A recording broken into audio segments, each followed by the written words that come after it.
اعوذ باللہ من الشیطان الرجیم، بسم اللہ الرحمن الرحیم۔ لاکھوں کروڑوں درود پاک خاتم النبیین حضرت محمد مصطفیٰ صلی اللہ علیہ وآلہ وسلم پہ۔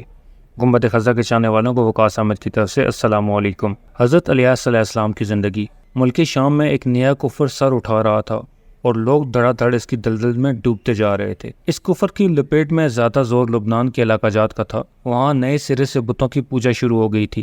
دین اسلام اور اللہ کی طرف سے ہدایت آ جانے کے بعد وہ پھر سے خواستوں پہ اتر آئے تھے۔ ان حالات میں بالا بک شہر میں بنی اسرائیل کا ایک ایسا گروہ ظاہر ہوا جنہوں نے ایک نیا بت ایجاد کر لیا۔ اس کا نام بال رکھا۔ اللہ تعالیٰ نے ان کی طرف ایک انتہائی برگزیدہ اور معزز پیغمبر حضرت الیاس علیہ السلام کو مبعوث فرمایا۔ آپ کا سلسلہ نسب یوں ہے: الیاس بن یاسین بن فنحاس بن اعزار بن ہارون علیہ السلام۔ اللہ تعالیٰ سورہ صفات آیت نمبر 123 تا 132 میں ان کا ذکر یوں فرماتا ہے: بے شک پیغمبر الیاس بھی پیغمبروں میں سے تھے، جبکہ انہوں نے اپنی قوم سے فرمایا کہ تم اللہ سے نہیں ڈرتے؟ کیا تم بال نامی بت کو پکارتے ہو اور سب سے بہتر خالق کو چھوڑ دیتے ہو؟ اللہ تعالیٰ جو تمہارا اور تمہارے اگلے تمام باپ داداؤں کا بھی رب ہے۔ لیکن قوم نے انہیں جھٹلایا، پس وہ ضرور عذاب میں حاضر کیے جائیں گے، سوائے اللہ کے مخلص بندوں کے۔ ہم نے الیاس کا ذکر خیر پچھلوں میں بھی باقی رکھا کہ الیاس پہ سلام ہو، ہم نیکی کرنے والے کو اسی طرح بدلہ دیتے ہیں۔ بے شک وہ ہمارے ایماندار بندوں میں سے تھا۔ قرآن مجید میں ان کا نام الیاس بتایا جاتا ہے،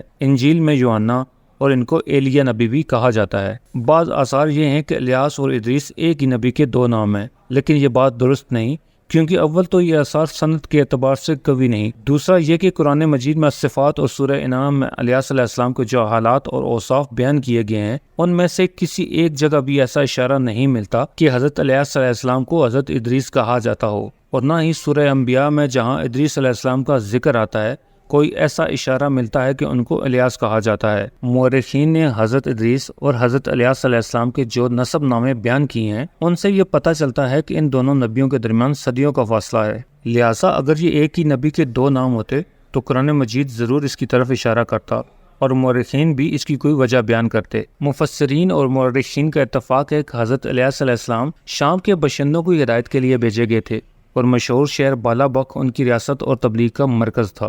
حضرت الیاس علیہ السلام کی قوم مشہور بت بال کی پوجا کرتی تھی، توحید سے بیزار اور شرک اور کفر میں مبتلا تھی۔ اللہ تعالیٰ کے برگزیدہ رسول حضرت الیاس علیہ السلام نے ان کو سمجھایا اور راہ ہدایت انہیں دکھائی اور بت پرستی کے خلاف انہیں واضح و نصیحت کی اور توحید کی تبلیغ دی۔ کتب تفاسیر کی کتابوں میں کہا جاتا ہے کہ یہ بت سونے کا تھا اور اس کا قد 20 گز تھا اور اس کے 4 منہ تھے اور اس کی خدمت میں 400 خادم مقرر تھے۔ حضرت الیاس علیہ السلام کے زمانے میں یمن اور شام کا محبوب دیوتا یہی بت تھا، لہذا بعض مورخین کا خیال ہے کہ حجاز کا مشہور بت ہوبل بھی یہی بال ہی تھا۔ سورہ انعام میں حضرت الیاس علیہ السلام کا جن آیات میں ذکر آتا ہے وہ نوح اور ابراہیم علیہ السلام کی اولاد اور ان کی نسل کے انبیاء اور رسول کی ایک مختصر فہرست ہے۔ اللہ تعالیٰ سورہ انعام آیت نمبر 84 تا 86 میں فرماتے ہیں: اور ہم نے اسحاق دیا اور یعقوب، ہر ایک کو ہم نے ہدایت دی، اور پہلے زمانے میں ہم نے نوح کو ہدایت کی اور ان کی اولاد میں داؤد کو اور سلیمان کو اور ایوب کو اور یوسف کو اور موسیٰ کو اور ہارون کو،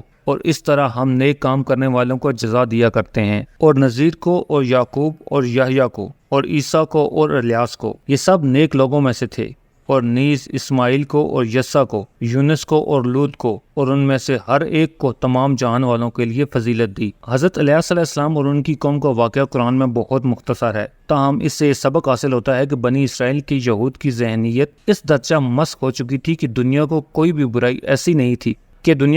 بھی برائی ایسی نہ تھی کہ جس کے کرنے پہ وہ راضی نہ ہوں، اور کوئی خوبی ایسی نہ تھی کہ جس کے یہ دل دادا ہوں، اور انبیاء اور رسول کے ایک طویل اور مسلسل سلسلے کے باوجود بت پرستی، نجوم پرستی، نصر پرستی، نام پرستی اور غیر اللہ کی پرستی کا کوئی شعبہ ایسا نہ تھا کہ جس کی یہ پرستار نہ بنے ہوں۔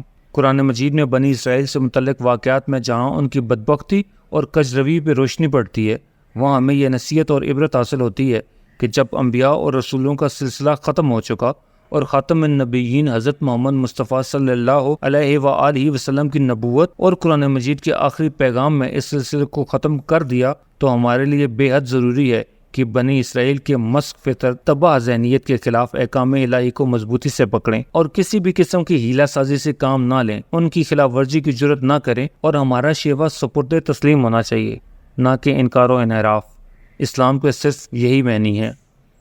پیارے دوستو، امید کرتا ہوں آپ کو یہ ویڈیو پسند آئی ہوگی تو اسے لائک کر دیں، اور مزید اس طرح کی ویڈیوز کو دیکھنے کے لیے میرے چینل کو سبسکرائب کرنا ہرگز مت بھولیں۔ بیل کا بٹن بھی دبا دیں تاکہ آپ کو نئی آنے والی ویڈیوز کا نوٹیفیکیشن مل سکے۔ ملتے ہیں ایک نئی ویڈیو کے ساتھ، تب تک کے لیے اپنا خیال رکھیے گا۔ اللہ رب العزت آپ کو آسانیاں دے اور آسانیاں بڑھنے کا شرف عطا کرے۔ اللہ حافظ۔